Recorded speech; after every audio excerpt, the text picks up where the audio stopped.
hanya melarang main sinetron gitu. Alasannya kenapa? Karena waktunya dari pagi ketemu pagi gitu, jadinya nanti nggak punya waktu buat dia kan, walaupun dia jauh di Bali tetap aja dia pengen video call, pengen ngobrol dan lain-lain. Jadi daripada waktunya habis buat kerja gitu, dia selalu nanya ke aku, memang apa sih yang dikejar gitu sampai harus sebegitunya gitu kan, kamu udah ada suami juga, semua kan beban juga terbagi kalau suami istri gitu. Jadinya ya nurut lah, nggak main sinetron walaupun pengen ya, kangen juga. Berarti pensiun Kak ya, berarti di dunia sinetron itu berarti udah fix pensiun apa? Memang nggak boleh lagi, bingung ya, tapi nggak tahu, namanya manusia kan dinamis ya, bisa berubah kapan aja kan. Gimana kalau kita doain aja suami saya supaya berubah pikiran? Tapi ya berat juga nggak sih Kak harus meninggalkan pekerjaan yang mungkin kan membawa nama Kakak gitu sampai sekarang? Banget sih, kadang tuh kangen, makanya kemarin juga pas ditawarin main lagi di sinetron yang udah tayang juga, aku kayak aduh boleh nggak yang, terus dia cuma ketawa doang. Ya kita udah tahu lah ketawanya artinya apa, ya berarti nggak boleh gitu. Jadi ya udahlah, kalau ditanya kangen, ada masa-masanya. Sinetron itu nggak jelek kok, maksudnya bukan, walaupun capek seharian tapi kan hubungan sama kru dan pemain setiap hari gitu, itu yang kadang dikangenin ya gitu, seru-seruannya lah gitu. Mungkin karena takut nggak bisa membagi waktu antara kerjaan dengan mengurus rumah tangga seperti apa sih, mungkin kemauan dari suami sendiri gitu. Ya pasti, aku rasa sih karena itu, karena pasti kita dari pagi sampai malam nanti bakal di lokasi, nggak ada waktu juga buat ya tadi aku bilang ya, mau video call atau aku pulang ke Bali, udah pasti aku udah nggak punya waktu pulang ke Bali karena setiap hari aku di lokasi untuk menyelesaikan kontrak kan gitu. Jadi aku rasa waktu yang menjadi permasalahan. Film boleh, karena film itu kan hanya 2-3 minggu atau sebulan atau 2 bulan, nggak kontrak. Kalau sinetron itu bisa kontrak ratusan episode kan, dan itu nggak tahu karakternya kapan udahannya, atau ini karakter masih bisa berkembang atau enggak, itu yang sulit. Ngomong-ngomong soal momongan, udah ini sih ada program gitu? Belum. Lihatnya ke kamera saya entar. Habis saya nanya di situ, rasanya nggak sopan gitu kayaknya mau ngomong. Maaf ya Mas. Iya. Kenapa mungkin bisa Nunda apa gimana? kepo dikit gitu? Oh, nggak apa-apa, kepo banyak juga nggak apa-apa.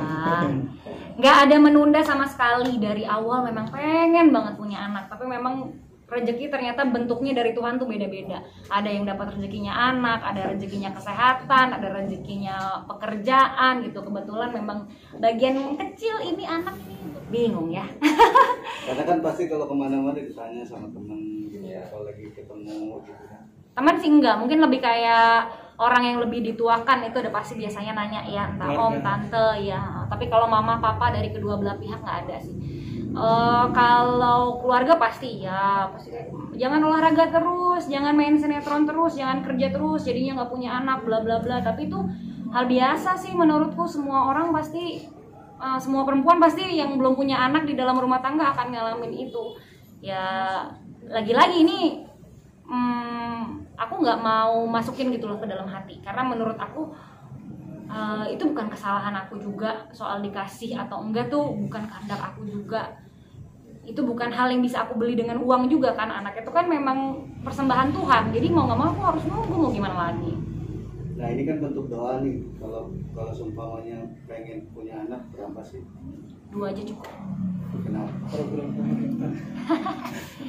Teman-teman punya anak banyak biayanya tuh sekalian nih ya, gue nasehatin lo pada ya. Aku banyak lihat yang punya anaknya banyak, akhirnya tidak bisa terurus dengan baik. Karena pertama, sekolah anak itu tidak murah, ya kan? Tanggung jawab memiliki anak itu berat. Kalau banyak orang bilang punya banyak anak, banyak rezeki, tapi berapa banyak yang kita lihat anak-anak yang ada di pinggiran jalan, ya minta uang, disuruh mamahnya atau dagang. Kita nggak mau anak kita kayak gitu loh. Jadi pastiin memang kalau aku memastikan diri aku udah aman, nyaman, sejahtera, sehingga anak aku nantinya bisa lebih sejahtera. Aku pengen lah anak aku bisa ngedapetin pendidikan yang jauh lebih baik daripada orang tuanya. Dia bisa ngelakuin apapun tanpa harus berpikir bagaimana makan besok. Karena gue ngalamin itu, ya kan? Gue ngalamin, aduh besok kuliah duit dari mana ya? Terus gue harus kerja main sinetron. Gue nggak mau anak-anak gue mikirin kayak gitu loh. Jadi 2 aja cukup, karena biaya anaknya sedikit. Pertama tanggung jawabnya pun juga berat. Ya nggak mau banyak-banyak lah, itulah alasannya sebenarnya. Ya belum dikasih ya saya mah. Didoain. Minta doanya ya teman-teman. Amin. Semuanya Amin, amin, mudah-mudahan dapat rezeki anak segera gitu. Biar ada hiburan lah, nggak video callan sama suami doang, jadi anaknya bisa muncul pas video call. Tapi untuk ada program pancingan nggak, misalnya apa ngambil dari anak saudara? Ya itu enggak sih, tapi keponakanku tuh hampir setiap weekend di rumahku sebenarnya. Maksudnya aku ngurusin mereka dari yang bayi sampai yang besar, karena memang dasarnya aku suka anak kecil gitu. Jadi aku kalau dibilang ngambil anak mancing gitu belum pernah, tapi kalau anak-anak main ke rumah sering sebenarnya. Keponakan udah 5. Apa Zul? Mau sedikit nih minta tanggapannya dong Soal? sebagai dari sahabat dari Henny. Sahabat dari Henny nih mengenai permaafan dari Henny ke Larissa, sebenarnya itu udah. Ini gue nggak update, ini apa? Ya makanya aku mau tahu nih sebagai sahabatnya mungkin apa sih? Ini siapa? Ini istrinya Dari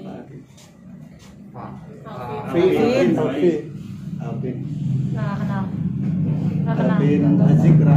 Nggak Iya, kenal. mungkin sebagai sahabat kenal nggak sih? Nggak kenal. Nggak kenal. Almarhum. Aku nggak kenal. Aku nggak kenal, maaf. Ini kan jaraknya ada di Bali dan di Jakarta, mungkin menjaga keharmonisan seperti apa sih?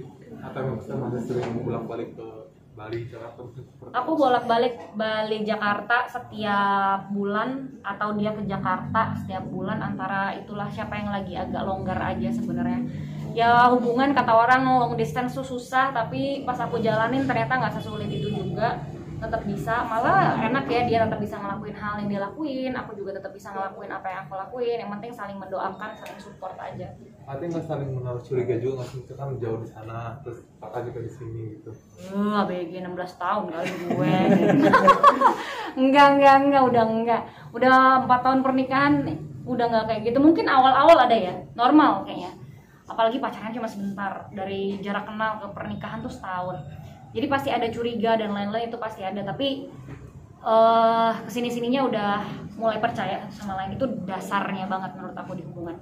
Tapi pernah diobrolin nggak sih untuk suami tinggal di Jakarta gitu, stay dengan usahanya? Nggak bakal ya, nggak bakal. Udah diskusi segala macam, yang namanya orang rumah tangga kita udah ngobrol kan, gimana kalau aku pindah ke Bali atau dia ke Jakarta gitu.